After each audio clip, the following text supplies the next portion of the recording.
Josuke Higashikata of JoJo's Bizarre Adventure, Diamond is Unbreakable. When being introduced, it was like he was the new kid on the block because of how he just came out the woodworks just being so strong, but how strong is that? Welcome to the Outside of series where I take a character from a franchise to list and calculate their feats to see how strong they are. Though I think I won't have to do too much here since Josuke and his stand Crazy Diamond aren't as difficult as other characters to scope out. Josuke throughout Part 4 has done so well in his fights due to his restoration ability.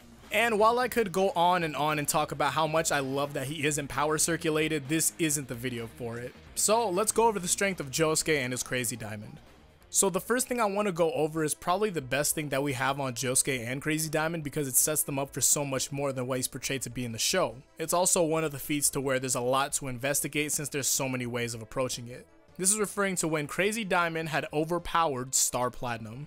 The thing with this, even when approaching this at face value, you can see that Jotaro had no intentions of fighting Josuke. So with him on the defensive side, Crazy Diamond was laying into him. Though there was a moment to where Josuke had busted Star Platinum's defense wide open. It also wasn't really a speed thing that broke it because Jotaro speaks on it being his power, and that means that it just overpowered him in that instance. Now, Jotaro could have approached it with a standoff type draw situation where he tries to test his speed against Josuke, but he was coming off of his defense being broken, so the only way to retaliate was with time stop. Along with that, he's pretty rusty because the last time he used this stand and time stop was back in Stardust Crusaders. Though I believe that it would be safe to say that Crazy Diamond was comparable to Prime Star Platinum, the thing is we don't see Josuke being put into the same situations that Jotaro was in, so I can't say that Crazy Diamond is the same as Star Platinum. If Prime Star Platinum was 100%, then the Star Platinum that we have in Diamond is Unbreakable is safe to say around 75%. Meanwhile, we would have Crazy Diamond being at 85%. This is speaking on attributes like strength and speed. If you want all of the numbers for where we went over Prime Star Platinum and how he stands, I have a full video going over him and Jotaro. But aside from all the scaling, we have some more feats on Crazy Diamond that do well. The Star Platinum scaling is reason enough, but Josuke has still done some pretty cool things. Josuke has the ability to channel his inner Dio by donutting people, including his mom. While he has the strength to do so, he can do more instead of just giving them that physical pain. Referring to when he punched through two people and left the knife inside of the stomach of the man. Then the last thing we got on strength is Josuke being able to shoot ball bearings out of Crazy Diamond's hands like a gun. Now I'll be going over the powers of Crazy Diamond in specific after speed and durability. Now about the speed of Crazy Diamond, I would say that the easiest thing is still scaling to Star Platinum, though not just the fight between Jotaro and Josuke, but the fight between Kira and Jotaro. And then you have Josuke beating Kira reminiscent to the way that Jotaro did. Yeah, it goes everywhere, but in terms of feats and statements, I very much trust feats, and the statements here are kind of iffy, so I'd rather keep up with the scaling because there was one statement to where Josuke believed that Crazy Diamond threw punches at around 190 miles per hour, and that's a humongous lowball. On feats, the first thing I want to bring to light is Josuke against Teruno, the stand user of Enigma, and I shortened his name just to make sure that with everyone here. The feat to where Crazy Diamond was able to react to an unexpected gunshot from Teruno. Jotaro had done something similar to this with Star Platinum, but the thing was that Jotaro was the one that was taking the shot, so it would be easier to catch. This isn't Josuke's first gunfight either.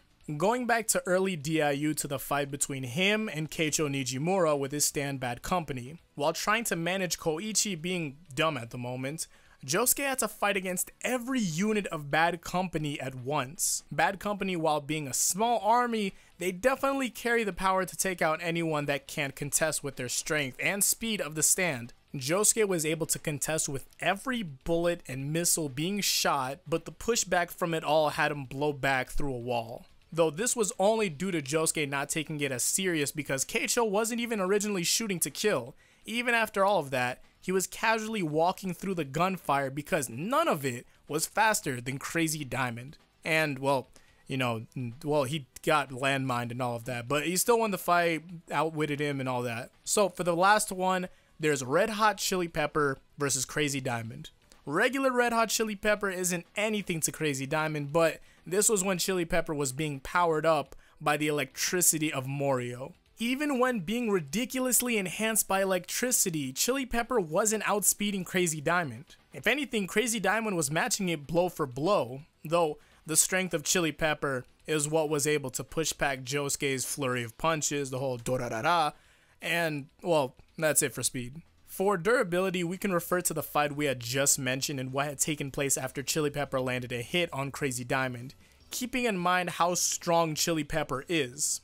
Enhanced with the electricity of Morio, broke past Josuke's flurry of punches, you get the idea. He had overpowered Crazy Diamond and is going for kill shots because he's on limited time. Punching into Crazy Diamond that was recovering from getting launched, Chili Pepper had damaged him, but with nothing fatal or anything important breaking. This sent Josuke into a forklift, and that same forklift was destroyed from the impact of Josuke being punched into it.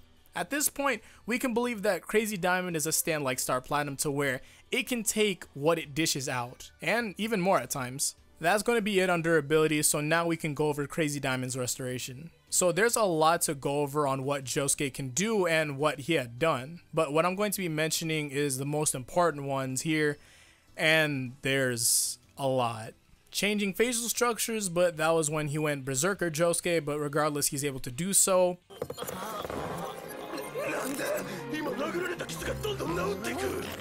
Punching through his mom to catch Aqua Necklace. Turning Angelo into the Angelo Stone and fusing him with the stone, which I still can't comprehend to this day. It's ridiculous, it's insane, but it's possible, so you can just go ahead and do that. Yo, Angelo! Reconstructing Bad Company's missiles and using them back at Keicho. Destroying and restoring Rohan's motorcycle while riding it to create that whole little fire scene that everyone loves.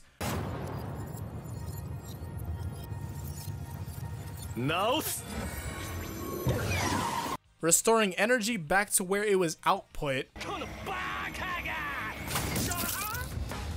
That's crazy. Restoring a metal rod to pull him out of, well, what do you call this? Well, I guess some sort of paper dimension? I guess that's the best way to refer to it. Restoring an entire Hayato from exploding and just not existing anymore.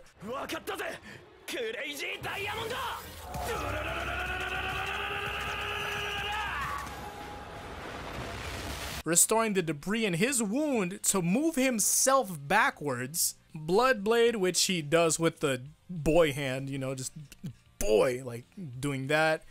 And glass heart bullets that had gone back to Kira because they had his blood into it, which was, it's a huge callback to the whole scene between Jotaro and Josuke and the whole rat scene, but that is just insane that he's even able to do that.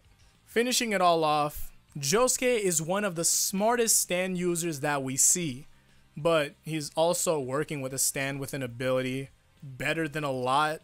Restoration itself is an extremely versatile ability, but him being able to do so much is possible because he can think. So big credit to Josuke, and well, you know, there's not that much stands that we really see. The hand scrape stuff, Echoes puts sound on the, Echoes is actually pretty versatile, and I can't even deny that. Then there's Heaven's Door and all of that, but you get the point. Thank you guys so much for watching. I'll be going over more characters before I get to Kira, which means I'm probably going to be doing an outside of Polnareff, outside of Avdol. Not Avdol, honestly. I don't really see much with Avdol. There's Koichi, Okuyasu, Yukiko. There's so many other characters, but also possibly even, I forgot, I needed to be doing Hunter and all that stuff. So be sure to suggest all of that in the comments. I'll be planning to do more of these videos since this is actually the original main series on my channel and what I've been working with for forever. And I want to be focusing on it more because I felt like I've gotten out of hand and stopped doing it as a whole, and it got away from me. So I'm upset on that. So I will be doing more of it. You can keep up with me on Twitter. I stream almost every Tuesday, Thursday, and Saturday at 4 p.m. Mountain Standard Time. If I'm not streaming, it's probably because I'm making a video. That's recently what happened. That's how I got this. So again, thank you guys so much for coming out. Again, comment the characters. Hopefully, I'll see you guys all in the next one. So until then, peace out and Godspeed.